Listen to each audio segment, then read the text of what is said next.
In this video, we're going to talk about the things that people don't want to talk about, and that's just how much this hobby sucks. Now, of course, there's the great things, things that keep me in it, but a lot of the truth, I guess, behind it is it's a very time-consuming, lonely, messy hobby. There's really nothing glorious about being a fish keeper. I mean, I said it, you have, all these tanks that require a bunch of time, a bunch of maintenance, a bunch of money that some people just don't have. And, you know, without the right reasons of being in this hobby, they can fizzle out quick.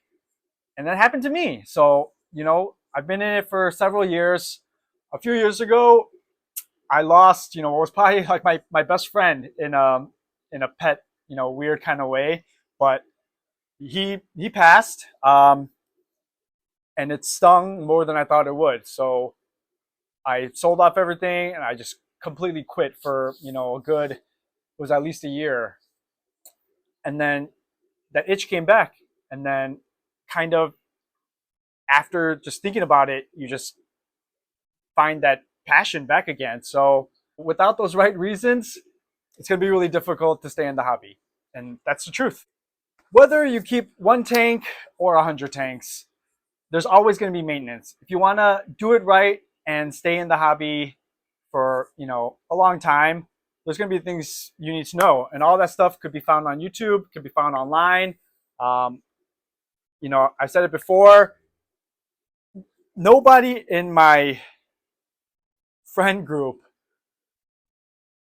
are fish keepers. They're not, aquarium hobbyists. They don't have any tanks. They don't know anything about them. I mean, even in my family, nobody cares much for the tank. And I think that's how it is for most people. You guys probably maybe know one person, maybe two, that also keep fish and enjoy fish keeping. But the truth of it is, it's probably just you in your circle. So that could be a big reason why people get burnt out so quick. All right. So speaking of that, I mean, I've got a lot of cleaning to do, so you guys are just gonna enjoy the ride while I do this wonderful work. So this is my fish room. All right. This is just how it looks on a normal basis. Okay, so I'm just gonna clean a little bit. It's getting late, but I'm not gonna drag you guys in to an extended boring video of watching me clean, but we'll just go over a couple things. Like, I'm doing my water changes, but I just top this off a little bit because this is the tank that they were, all by themselves in a QT situation. But I found that one of them had like some white fuzzy stuff around the mouth. I think they have columnaris. So I started treating with Maricin. It's got this one right here, however you pronounce it, but they just started dwindling one by one, and this guy might be on his way out. Like, you can see on the side, he's got like those blood dots, blisters. I'm not sure what they're called. The one in the middle is probably gonna make it. This one, you can see a little bit of his fins already starting to go. That's really unfortunate because I've been looking for those koi guppies for the longest time. Unfortunately, it doesn't look like I'm gonna have them for much longer. Then what do we have? Got these guys, these poop machines. Got my guppies and my plecos in here, cleaning out all this stuff, all the leftover food. That just takes a lot of time. My grow out tanks, you can see on the ground, they just produce a lot of waste. These guys too. And then just my fry. I'm so excited about those. So pretty much, look at this. So all that algae, and there's so much more on the glass. I don't know if you guys can see. Yeah, you can. So all these things that constantly take up all of your time, and This guy, Rip, no longer with us. That happened while I was getting all this together.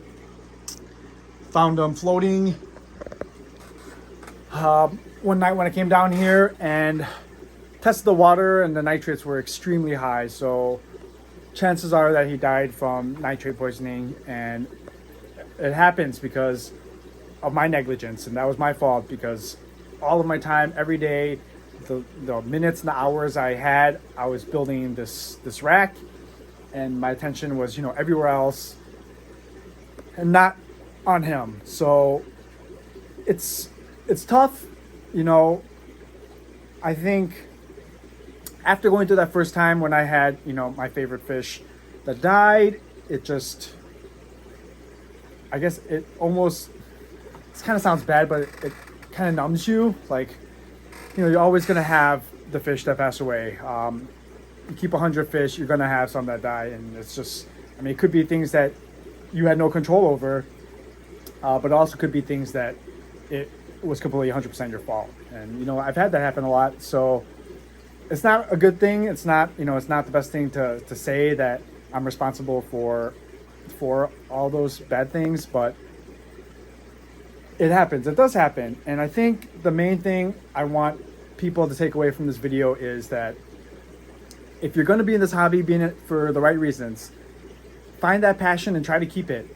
Aquashella was last weekend, and, you know, I was just talking to a bunch of people, just finding a big place where everybody there understands, you know, what you feel, what you think, everything that you're going through. Like, who has all these tanks, you know, just crazy people like us. So it's nice to go to a place where everybody understands you. You know, it's just like your people. So that's why any chance I get, I try to go to the shows, I try to go to swaps, just talk. And, you know, I've got a group of friends that I've only met because of this hobby, and because of them, like, I'm able to talk to people that understand my questions. Like, I can't go to, you know, my other friends and you're like, hey, you know, my nitrates are getting high. Like, you know, what's the best way to, like, like, I wouldn't even start that conversation because I know it's not going to get me anywhere. It's like talking to my wife about my guppies dying. Like, I don't know, she's just going to ask, like, how much you pay for them, you know? Like, so that's difficult, but that's just another story. Yeah, I mean, it's a lonely hobby. I think there's a lot of information out there, which I love, and I like the idea that hopefully, like, my videos can help anybody with any more information. But pretty much the standard rule is get multiple sources. Don't just watch my videos. Don't just watch, you know, Jason, even though he's, you know, a science professor. Do your research. That's kind of how I do it. Find the general consensus and try doing things those ways. A lot of things that work for some people won't work for other people, even though they listen to the same information.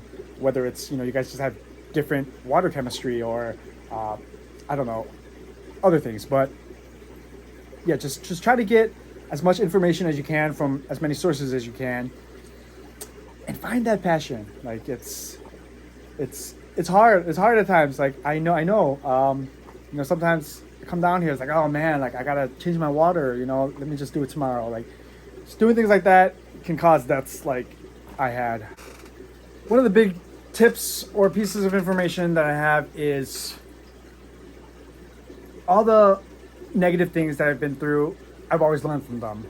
And, you know, the issues that I've had with my nitrates, that I put myself on a schedule. So I'm doing my rack, you know, 1 week, and I've got my large tanks the other week, and, you know, you guys get the point. But like in my previous video, I had my heater malfunction and kind of nuked the tank back here. So what I did was I bought all these stick-on heaters. While yes, I know they're not accurate, I do have my infrared thermometer. But what it's going to do is it's going to give me an idea of where my tanks are at. So while I'm feeding I got to feed all my tanks, I could just take a look to make sure, you know, all the temperatures are still within range. So I try to have them on most of my tanks. And then for, like, my big ones, I've got my inkbird there. I've got that guy there. So it's pretty much learning from your mistakes, because you don't want to make them again. Otherwise, you know, it's technically not a mistake after that, right? I don't ever want things to become super automated. So having, you know, doing all the plumbing and doing the automatic water changing, just because I feel like if I start going that way, I will lose interest. And it's kind of too much disconnect between me and the hobby, me and the fish, me and the water. So I'm never going down that route. But I also said I'm never going to have a fish rack like this. I mean, I thought just this corner right here, it was going to be done. And then I added these. And then I added those. So who knows? I don't know. Just, yeah, who knows? I'm pretty sure I'm done. I don't have any more space really. But I do have more tanks that I have probably coming that might have to replace other tanks. But that's going to be for another video. But for this one, hopefully you guys find your passion. Thanks for watching, guys.